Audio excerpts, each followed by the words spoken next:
Hi, honey. It's me. I thought I'd make you a short yoga video of some of the poses I do in the morning, which I work on to keep my psoas muscles loose. So it won't be too long, and I just thought it might make a difference and help you a little bit. If not, you can just delete it. So I'm in my jammies. I hope that's okay. And so I usually start by just doing some gentle cobras, and I can feel that right in here.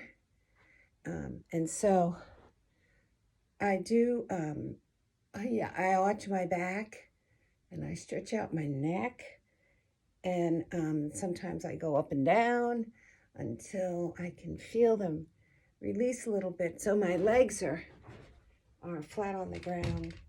Sometimes people can't go up this high, and you have to start, gentle, low, and that's okay too. I just sort of go into it pretty quickly. So I start there, and then I like to push back into pose of a child, and I like to leave my arms out because my shoulders are really sore lately, and I can feel the difference in these upper muscles when I stretch them out. And then I do go into downward dog because of the hamstrings, and try to get those to loosen up. And I know people pedal the dog and walk the dog and stuff like that, and I just have a tendency to leave the feet down. So I do that a couple of times, but for today, just to show you. And then again, these muscles in here are really, really tight. And so I sort of work on keeping them open and, keeping that level. And then I'll bring this up. It opens up the shoulder, and it opens up this whole area so that it just, it just feels really, really good. I usually go this way too, just to get this back hip muscle open. And this is my hamstring stretch, so I try to take it down and open that up too. I usually go from here into the lunge position. And you were talking about strengthening the legs. And so I try to do this. And I usually bounce up and down about 16 times. And then I bring the knee down and I bring it back up. And I can feel all of these leg muscles working. And then, this is Warrior 2. And the object here is to keep the knee straight, and you can feel these muscles kick in. And this is what you want. This is what you're working, those inner thigh muscles, so that they stay strong. This is your side angle pose. There's different ways to do it, but it gets my shoulder, stretches all of that out. This is your reverse warrior. I'm going fast, This is your triangle pose, which again opens all of this up, And then again, I go down and stretch out that hamstring. And then I do a balance pose, but that's irrelevant.